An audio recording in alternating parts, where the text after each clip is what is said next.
Hello, everyone, and welcome to the Shamans Cave. I'm Renee Baribeau.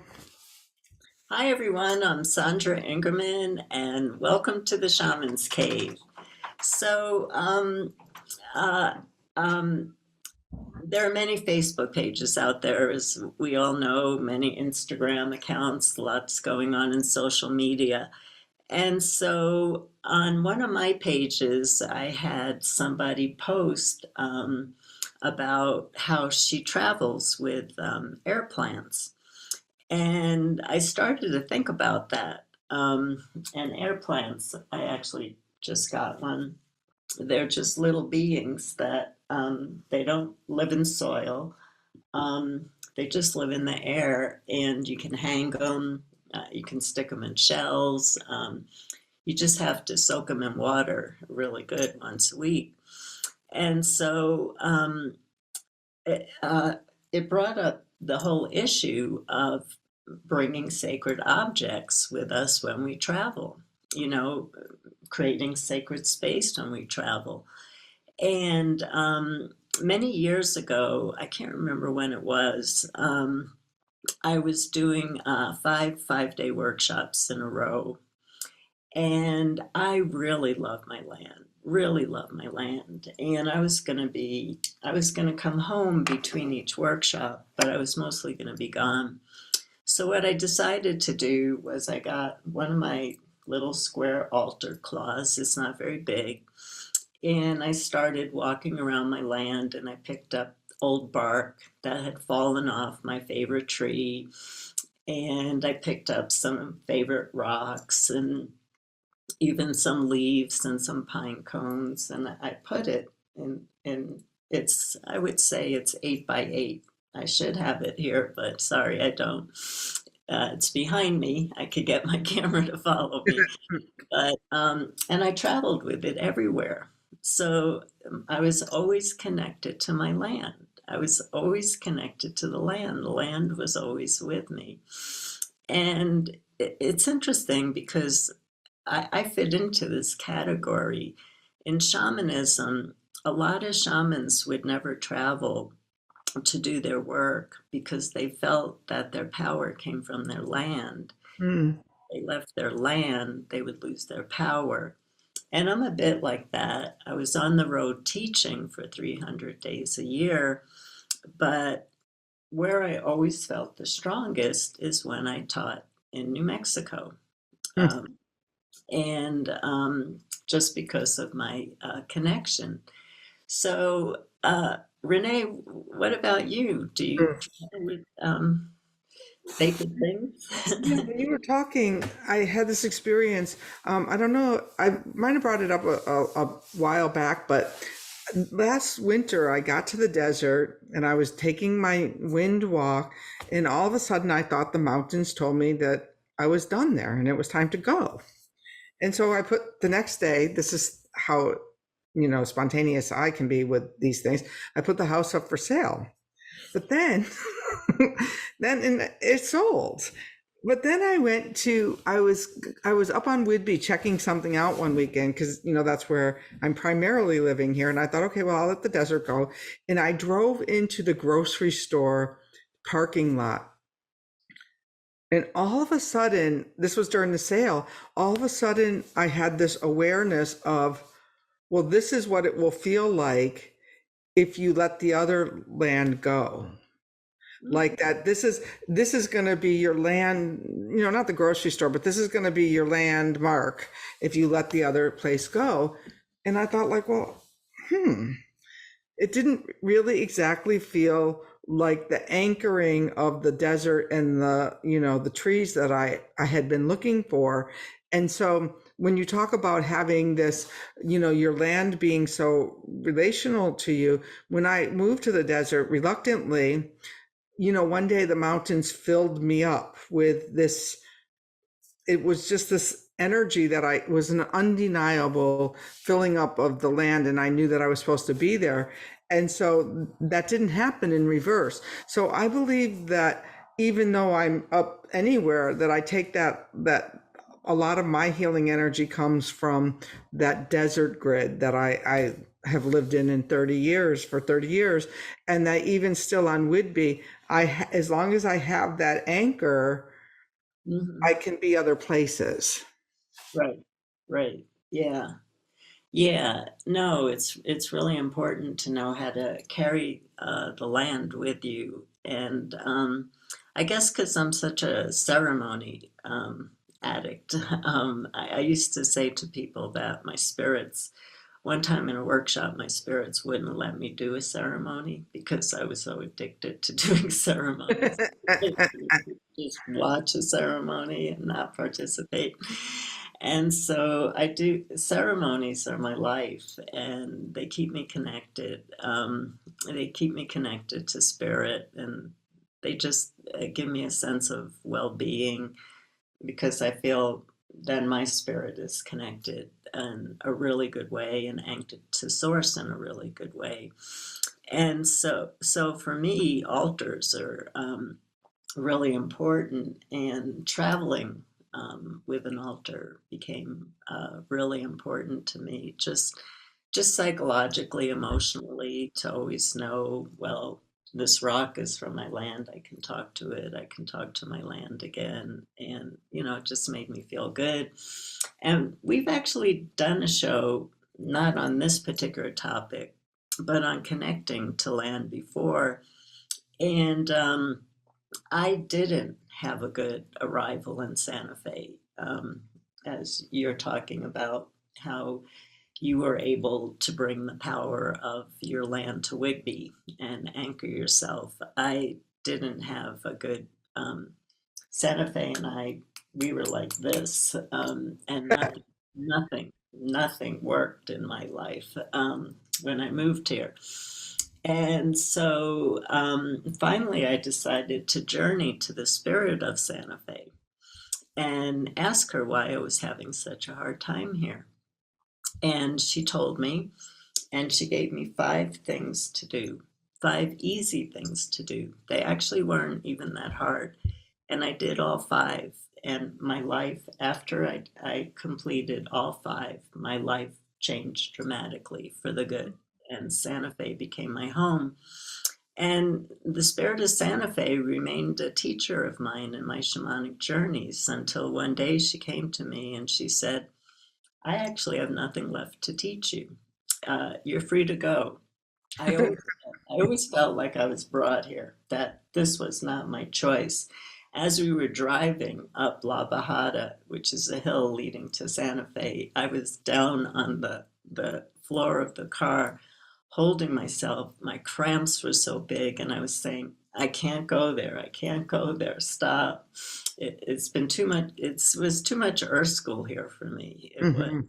And then Santa Fe came to me and said, I taught you everything I can. You're free to go, but if you want to stay, Santa Fe will always be your home.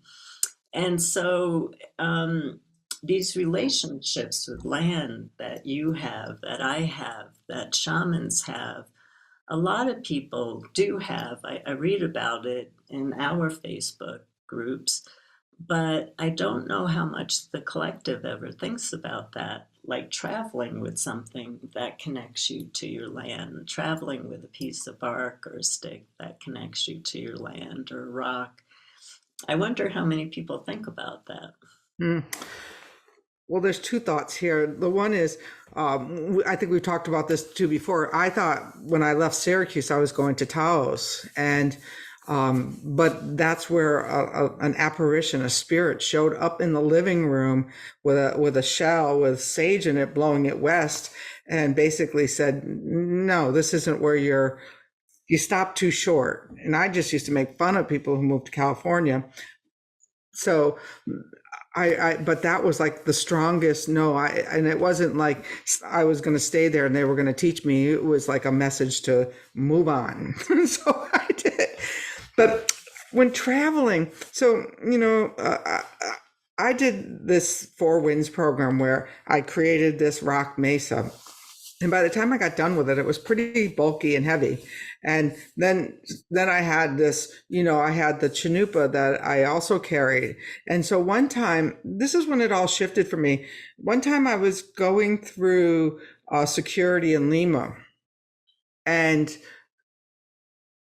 I usually send my Jaguar with my luggage and stuff like that to protect it, but there was this time where they were going through every piece of luggage.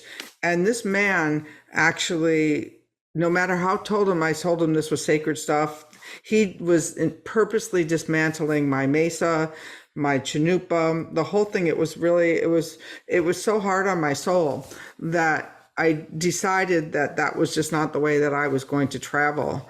And I realized that these rocks that we carry and stuff, or the wind whistle, that they're also symbolic. And that, that I had put that South Kuya into my emotional body somewhere, and I had put this other rock in here, and that if I learned to that I could learn that they were all still connected to me as long as I wanted them that way. And then, at a point in my life, that I probably dismantled some of that as well. But that what I was carrying was the essence of the land, or that I was carrying the essence of the teaching.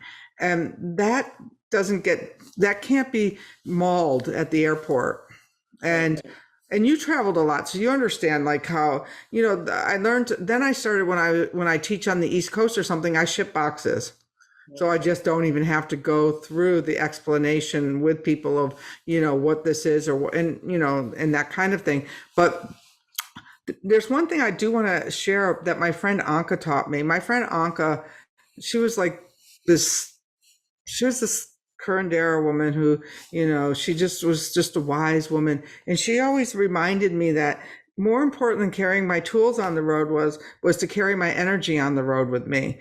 And she gave me this little simple exercise about when I was sleeping somewhere else, to imagine myself rolling up my energy at the end of the night, at the end of the morning, and putting that back in my backpack as I carried on, to like cut the cords of where I was sleeping, roll up my energy, pack it along, and take it on the journey, so that when you get down on the road, that you've got all the parts of you with you.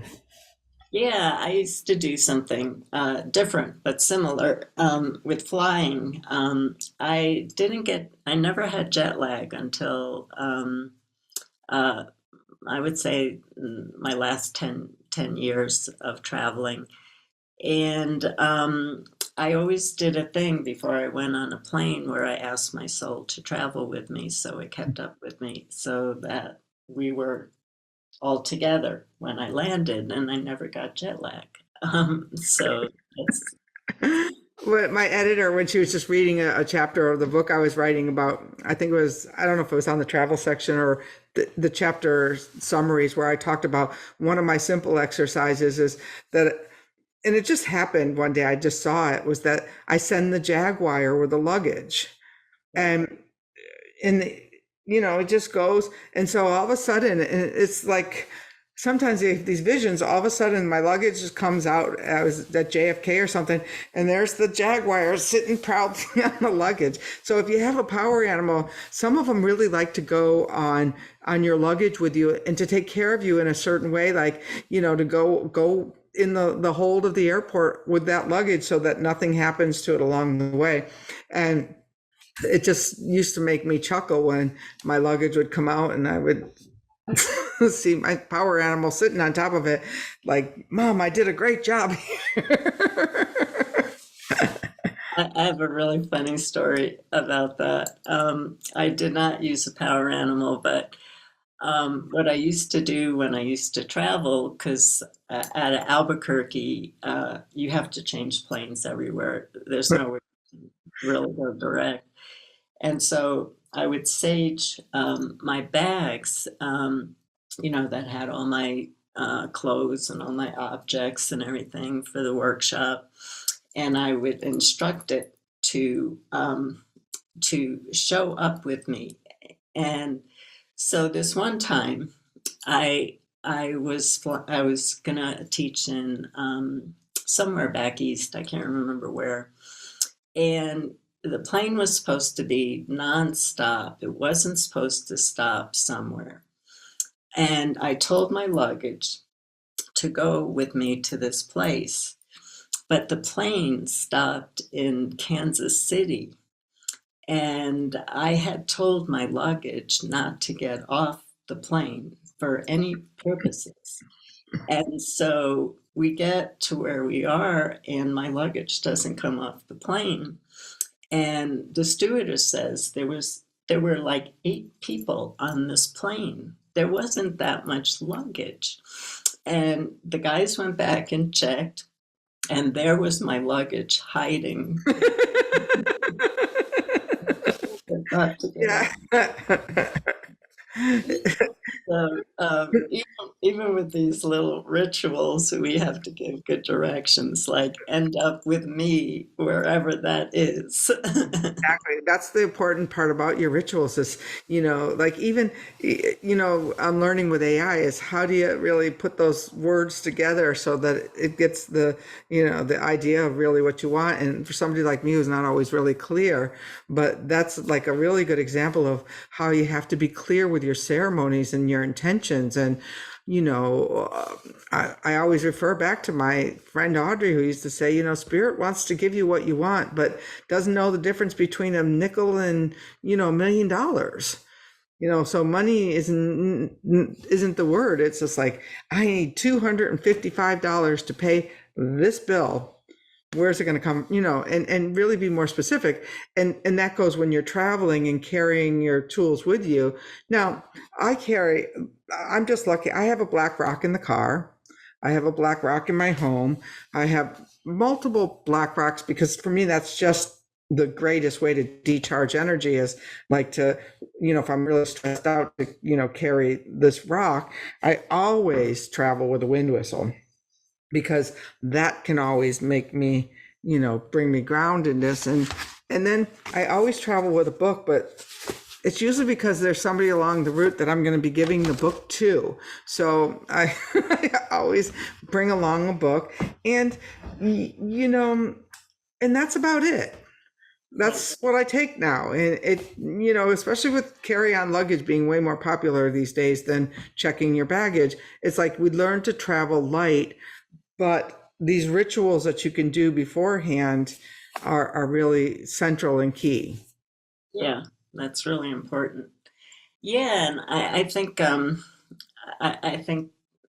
that's a good place for us to let people use their imaginations and also share on the Facebook page or on YouTube what you travel with. The other thing that Renee and I were talking about, and this would be more, I think, something that maybe all of you might be willing to share some information with us. Um, uh, we're kind of moving into a new phase of life, it seems like. And there was a time where people were just flocking to online workshops, and now in-person workshops are going on again. But it seems to us that a lot of teachers and a lot of centers are struggling with what are people connecting with now spiritually and what do they want to connect with, like what kind of forms of teaching are they looking at, are you interested in being in person again, are you burnt out being online, or you still love being online, or are you taking a break for a while? It would be really nice for us to know, how are people connecting spiritually right now? What are your interests right now? Hmm. Uh, it seems like the spiritual community is entering into a whole new cycle. I'm seeing people who have been doing the work for a while who are hitting states of evolution that are just blowing my mind. But yet I'm also seeing a lot of people showing up on Facebook's pages saying, what is shamanism? So it's like there's lots of phases of students who studied so long. Now they're doing their own work, and now they're out in nature, loving nature and not looking for anything else. And so for those of you who are stepping onto a path, who have been on a path for a while, how are you looking to connect spiritually, more locally, in communities, or where are your desires? We're just curious. We're all teachers out there are trying to figure out what's in people's minds right now. So anything that you're willing to share with us would be great. Yeah, I think she says it pretty well. What are you doing and how are you reaching out to other people and how are you feeling that connected? How we feel connected is when you comment and share and thank you for all the generous donations. We've gotten some new monthly subscriptions. Thank you to those people. And the YouTube comments, if you really want to see what people are listening and going to go over to our YouTube channel, subscribe and leave a comment there because people are really heartfelt over, especially on the YouTube channel where they really tell us about what their experience is of the show and each other. So I love to go there. It's a good feel good thing. And then today somebody was commenting on our Facebook page about a show we did in 2020. And I thought, wow. So there's an archive of 4 or 5 years that you can go back and start to really go through because the information, and she said it simple, truth is truth. Right. It's valuable today as it was when we shared it. So stick with us and we're happy to be here with you and we will see you again soon. Yeah, and my husband Woods commented on the YouTube page the other day. So get your friends, get your partners, get them to subscribe, get them to like. It just helps us continue doing this work in a graceful way. So thank you, everyone. Blessings to you. Goodbye.